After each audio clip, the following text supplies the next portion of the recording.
बढ़ती महंगाई, आसमान छूता कर्ज, बढ़ती बेरोजगारी, कम होती जीडीपी ग्रोथ, घटता फॉरेन रिजर्व, कम होता प्रोडक्शन, बांग्लादेश की इकॉनमी आईसीयू में पहुंच चुकी है, वेंटिलेटर पर है। बांग्लादेश भी बहुत तेजी से पाकिस्तान की तरह कंगाल होने की तरफ बढ़ रहा है। और इस सिचुएशन में सबसे बड़ा सवाल यही है कि क्या भारत बांग्लादेश को इस बदहाली से बाहर निकाल सकता है। बांग्लादेश के foreign minister doctor Khalilur Rahman 3 दिनों के दौरे पर भारत आए हुए हैं। वैसे देखा जाए तो यह दौरा दोनों देशों के संबंधों के बीच आई दूरी को पाटने के लिए किया जा रहा है। मोहम्मद यूनुस के रिजीम में जो तनाव पैदा हुए थे, उन तनाव को कम करने के लिए किया जा रहा है। और केवल इतना ही नहीं, खलीलुर रहमान के दौरे से ठीक पहले बांग्लादेशी प्राइम मिनिस्टर तारिक रहमान ने ढाका में भारत के जो हाई कमिश्नर हैं प्रणय वर्मा, उनसे मुलाकात कर दोनों देशों के बीच के संबंधों को लेकर बातचीत की। 8 अप्रैल को बांग्लादेश के प्राइम मिनिस्टर के defence adviser brigadier general doctor AKM Shamsul Islam ने Indian high commissioner Pranay Verma से मुलाकात की। और 8 अप्रैल को ही भारत के उच्चायुक्त प्रणय वर्मा ढाका यूनिवर्सिटी के विजिट पर भी गए थे और वहां पर छात्रों ने उनके लिए रविंद्र संगीत के साथ उनका स्वागत गान किया।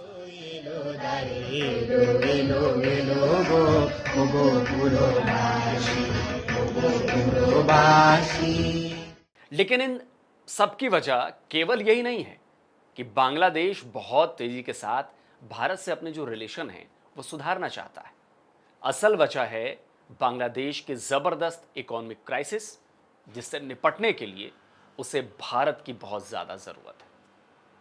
बांग्लादेश गवर्नमेंट का खजाना खाली हो चुका है। बुधवार को सरकार ने ट्रेजरी बिल का ऑक्शन किया और 50 बिलियन टका यानी करीब 600 मिलियन अमेरिकी डॉलर का लोन लिया है।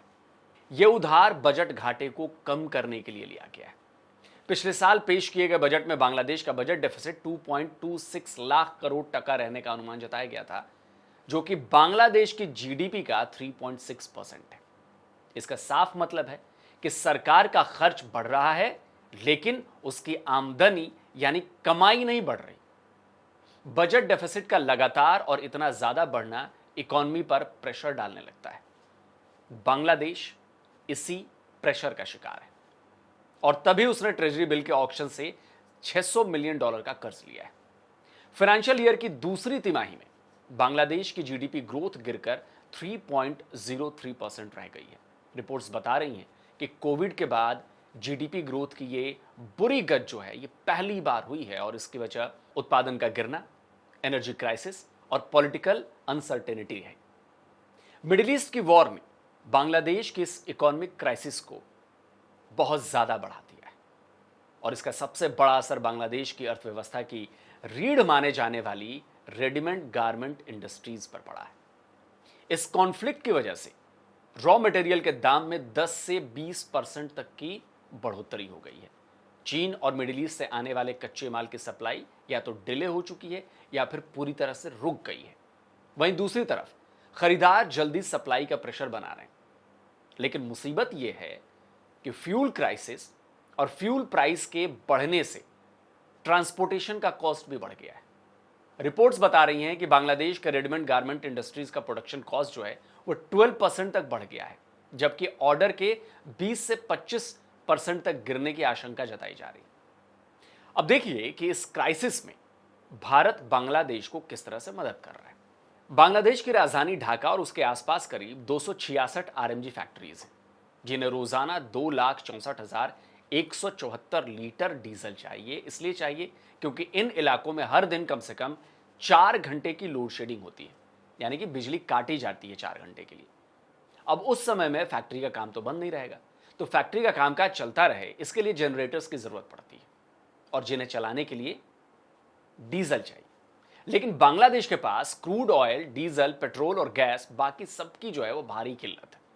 उसे लगातार स्पॉट मार्केट से महंगे दाम पर तेल और गैस खरीदनी पड़ रही है और इसी मुश्किल समय में भारत अपने वादे के मुताबिक बांग्लादेश को डीजल की सप्लाई कर रहा है। अभी वो बांग्लादेश को 45,000 टन डीजल की सप्लाई करेगा, जिसमें से 27,000 टन डीजल भेज भी दिया गया है। और अभी जब बांग्लादेश के विदेश मंत्री भारत आए हुए हैं, तब बांग्लादेश ने भारत से और ज्यादा डीजल देने की मांग की। और तो और बांग्लादेश ने भारत से खाद यानी कि फर्टिलाइजर भी मांगा है। बांग्लादेश के अखबारों के मुताबिक भारत ने बांग्लादेश की इन मांगों पर बड़ा पॉजिटिव रुख दिखाया है। अब यह बात और है कि भारत जो बांग्लादेश को यह मदद कर रहा है, उससे पाकिस्तान के पेट में दर्द होने लगा है।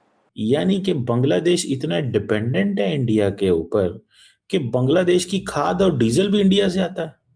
उधर जाके आप बैठे हुए हैं, माफिया मांग रहे हैं, तरले कर रहे हैं, रिक्वेस्टिंग कर रहे हैं और कह रहे हैं सानू पान तेल दे दो, सानू डीजल दे दो, साडे वीजे खोलो।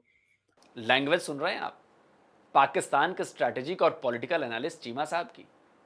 भाई आप जो बातें कह रहे हैं वो तो शहबाज शरीफ और आसिम मुनीर के लिए भी कही जाती है, जब वो सऊदी अरब जाकर एमबीएस के दरबार में हाजिरी लगाते हैं, जब वो वाशिंगटन जाकर ट्रंप के जूते चाटते हैं, या फिर कटोरा लेकर चीन चले जाते हैं। इस क्राइसिस के समय क्या चीन ने आपको गैस या तेल दिया था? नहीं ना। लेकिन भारत ने बांग्लादेश को दिया, और इसलिए नहीं दिया कि वो उस पर कोई एहसान करना चाहता था, इसलिए दिया क्योंकि वो नेबरहुड फर्स्ट पॉलिसी का सपोर्टर है। उसने बांग्लादेश से की गई अपनी डील को पूरा किया है, अपने वादे से मुकरा नहीं है। अरे आप दे देते बांग्लादेश को तेल। ओह, आप कैसे देते? आपके पास तो तेल था ही नहीं। और रही बात फर्टिलाइजर की, तो पाकिस्तान भी तो मोरक्को, चीन समेत दूसरे देशों के फर्टिलाइजर इंपोर्ट करता है।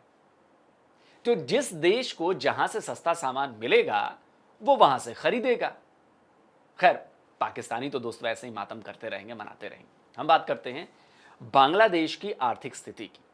बांग्लादेश अपनी एनर्जी नीड्स का 95% इंपोर्ट करता है, और इसी वजह से मिडिल ईस्ट की लड़ाई ने उस पर बहुत ज्यादा गंभीर असर डाला है। और जैसा कि मैंने पहले भी बताया कि क्रूड ऑयल और गैस की सप्लाई रुकने से उसे स्पॉट मार्केट से तेल और गैस खरीदने पड़े, और ये बहुत महंगे दर पर खरीदे गए। और अंदेशा जताया जा रहा है कि बांग्लादेश पर 610 बिलियन टका का एडिशनल बोझ ये स्पॉट मार्केट से खरीदा गया जो एनर्जी है वो डालेगा। तो 6 अप्रैल को बताया गया कि बांग्लादेश का जो फॉरेन रिजर्व है केवल $29.81 बिलियन का है।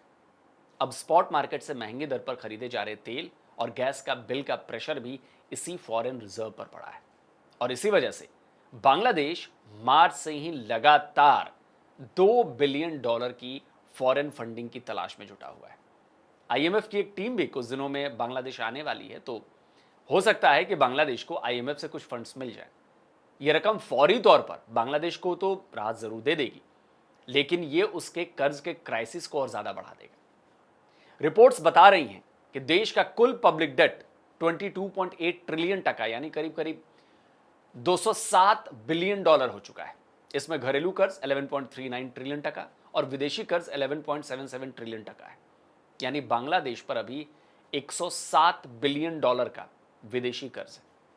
आपको एक और बात बताता हूं दोस्तों, जब शेख हसीना की सरकार गिरी थी तब बांग्लादेश का टोटल डेट 19.23 ट्रिलियन टका था, जो यूनिस गवर्नमेंट के 18 महीनों में बढ़कर 22.8 ट्रिलियन टका तक पहुंच गया था।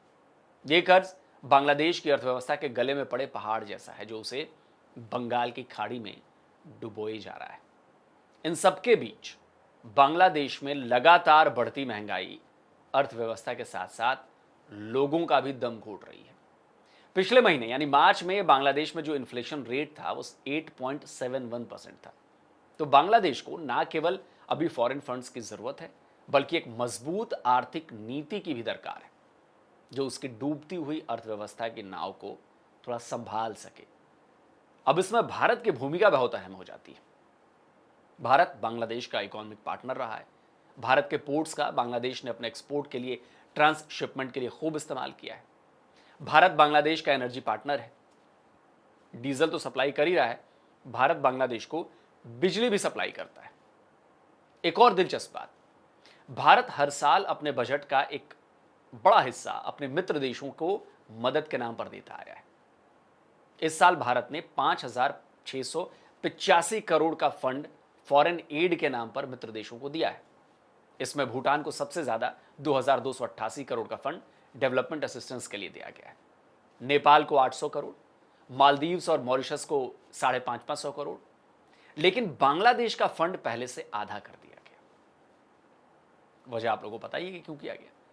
इस बजट में बांग्लादेश को केवल 60 करोड़ रुपए दिए गए, जबकि इससे पहले उसे 120 करोड़ का फंड दिया गया था। अब आप सोचिए कि भयंकर कर्ज में डूबे बांग्लादेश के लिए फंड कितनी अहमियत रखता है, उसकी इकोनॉमी के लिए फंड कितना मददगार साबित होगा। अब मोहम्मद यूनुस ने एंटी इंडिया पॉलिसी बनाई तो उसकी वजह से बांग्लादेश को मिलने वाली इस मदद को आधा कर दिया गया था। लेकिन अगर अब दोनों देशों के संबंध जो है, रिलेशन जो हैं वो सुधरते हैं, तो हो सकता है कि अगले बजट में बांग्लादेश को भारत से 120 नहीं बल्कि और ज़्यादा मदद मिल जाए। हालांकि पर्सनली मैं इसके फेवर में नहीं। तो अब देखना यह है कि बांग्लादेश अपनी अर्थव्यवस्था और भारत से अपने रिलेशन सुधारने के लिए और कौन कौन से कदम उठाता है। क्योंकि देखिए, बगैर भारत बांग्लादेशियों तुम्हारा चलना क्या, खड़े रहना, बैठना, लेटना कुछ भी मुमकिन नहीं। चाहे तुम कुछ भी कर लो, चाहे तुम दुनिया के सुपर पावर बन जाओ, बगैर भारत तुम्हारा काम नहीं चलता। अब फैसला तुम्हें करना है कि भारत से तुम ठीक के साथ रहोगे, या ये जो रेडिकलाइज सोच है वो तुमने हमारे खिलाफ दिखाई और बांग्लादेश में रह रहे हिंदुओं के खिलाफ दिखाई, तो आने वाले दिन भूखों मरने वाले भी हो सकते हैं। दोस्तों, वीडियो कैसा लगा कमेंट करिए, इस वीडियो को शेयर करिए, लाइक करिए, और जिन दोस्तों ने अभी तक डिफेंस डिटेक्टिव को सब्सक्राइब नहीं किया है तो वे चैनल को सब्सक्राइब करें, साथ में बेल आइकन प्रेस करें, और हाँ, ऑल नोटिफिकेशन ऑन करना मत भूलिएगा ताकि हमारे द्वारा अपलोड किए जा रहे हर वीडियो की जानकारी आप तक पहुंचती रहे। जल्दी मिलता हूं एक और नए वीडियो के साथ। नमस्कार, जय हिंद।